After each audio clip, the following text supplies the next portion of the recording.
ഈശോമിശിഹായ്ക്ക് സ്തുതിയായിരിക്കട്ടെ. വിശുദ്ധ യോഹന്നാൻ അറിയിച്ച സുവിശേഷം 1-ാം അധ്യായം 14-ാം വാക്യം. വചനം മാംസമായി നമ്മുടെ ഇടയിൽ വസിച്ചു.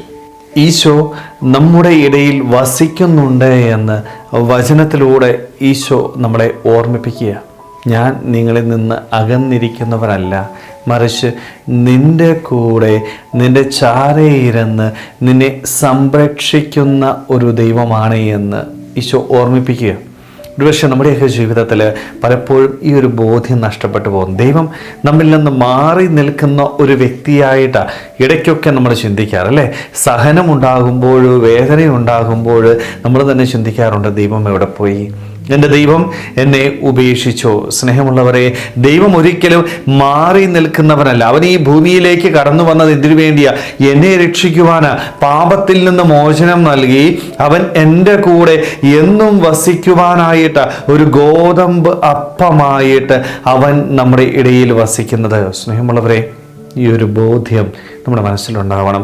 ഈ ഒരു ബോധ്യമുണ്ടെങ്കിൽ ഞാൻ ഒരിക്കലും പാപത്തിലേക്ക് വീണ് പോവുകയില്ല, നിരാശ എൻ്റെ ജീവിതത്തിലേക്ക് കടന്നു വരികയില്ല. മറിച്ച് പ്രത്യാശയോടുകൂടി, സന്തോഷത്തോടുകൂടി ഏത് പ്രതിസന്ധികളെയും അതിജീവിക്കുവാനായിട്ടുള്ള ശക്തി നമുക്ക് ലഭിക്കും. പക്ഷേ ഇത് നഷ്ടപ്പെട്ടു പോകുമ്പോൾ, ചെറിയൊരു പ്രയാസം ഉണ്ടാകുമ്പോൾ, ഒരു രോഗമുണ്ടാകുമ്പോൾ, ഒരു സഹനമുണ്ടാകുമ്പോൾ, ദൈവമില്ല, ആരുമില്ല എന്നുള്ള ചിന്തയിൽ നിരാശപ്പെട്ട് ഒറ്റപ്പെട്ട് ജീവിക്കുന്ന വ്യക്തികളായിട്ട് നമ്മൾ മാറുന്നത്. പക്ഷേ ഈ ബോധ്യം നമ്മുടെ മനസ്സിൽ ഉറപ്പിക്കണം.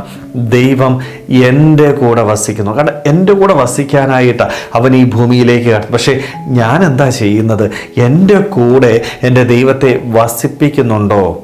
ദൈവം എൻ്റെ കൂടെ വസിക്കാനായിട്ട് ആഗ്രഹിച്ച് എൻ്റെ ചാരയിൽ ഇരിക്കുന്നുണ്ടെങ്കിലും ആ ദൈവത്തെ കൂടെ കൊണ്ട് നടക്കാനായിട്ട് പലപ്പോഴും നമുക്കിഷ്ടമില്ല.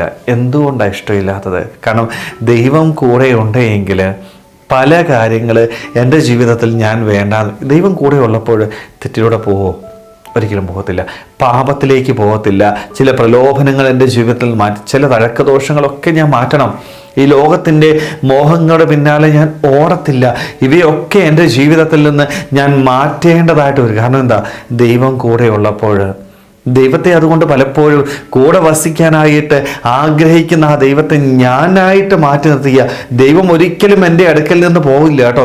ദൈവം എപ്പോഴും എൻ്റെ കൂടെ വസിക്കാനായിട്ട് ആഗ്രഹിച്ച് എൻ്റെ ചാരയിൽ നിൽക്കുകയാണ്. പക്ഷേ ഞാനായിട്ട് പലപ്പോഴും ഈ ദൈവത്തെ മാറ്റി നിർത്തുന്നുണ്ട്. സ്നേഹമുള്ളവരെ, നമ്മുടെ ജീവിതത്തിൽ നമ്മളൊക്കെ ഒന്ന് ആത്മശോധന ചെയ്ത് ദൈവത്തെ കൂടെ കൊണ്ട് നടക്കാനായിട്ട് എനിക്കിഷ്ടമുണ്ട്. എൻ്റെ കൂടെ വസിക്കാനായിട്ട് ആഗ്രഹിച്ച് എൻ്റെ ദൈവം എൻ്റെ കൂടെ വരുമ്പോൾ ഞാൻ എൻ്റെ ഇഷ്ടങ്ങളുടെ പിന്നാലെ ഓടി ഈ ദൈവത്തെ മാറ്റി നിർത്തിയിട്ടുണ്ടോ? ഉണ്ടെങ്കിൽ മാപ്പ് ചോദിക്കാം. ദൈവത്തെ കൂടെ കൊണ്ട് നടക്കാം. അവൻ്റെ കരം പിടിച്ചുകൊണ്ട് ഏത് പ്രതിസന്ധികളിലും നടക്കുവാനായിട്ട്. നിരാശകൾ മാറ്റി, ഒറ്റപ്പെടലിൻ്റെ വേദനകൾ മാറ്റി, എൻ്റെ ദൈവം എൻ്റെ കൂടെയുണ്ട്, അവൻ എന്നെ സംരക്ഷിച്ചുകൊള്ളും എന്നുള്ള വിശ്വാസത്തിൽ അടിയുറച്ച് നിന്നുകൊണ്ട് ഏത് പ്രതിസന്ധികളെയും അതിജീവിച്ചുകൊണ്ട് മുന്നോട്ട് പോകുവാനായിട്ട് നമുക്ക് ഓരോരുത്തർക്കും ആത്മാർത്ഥമായിട്ട് ആഗ്രഹിക്കാൻ ശ്രമിക്കാം. ദൈവം നമ്മളെല്ലാവരെയും സമൃദ്ധമായിട്ട് അനുഗ്രഹിക്കട്ടെ. ആമേൻ.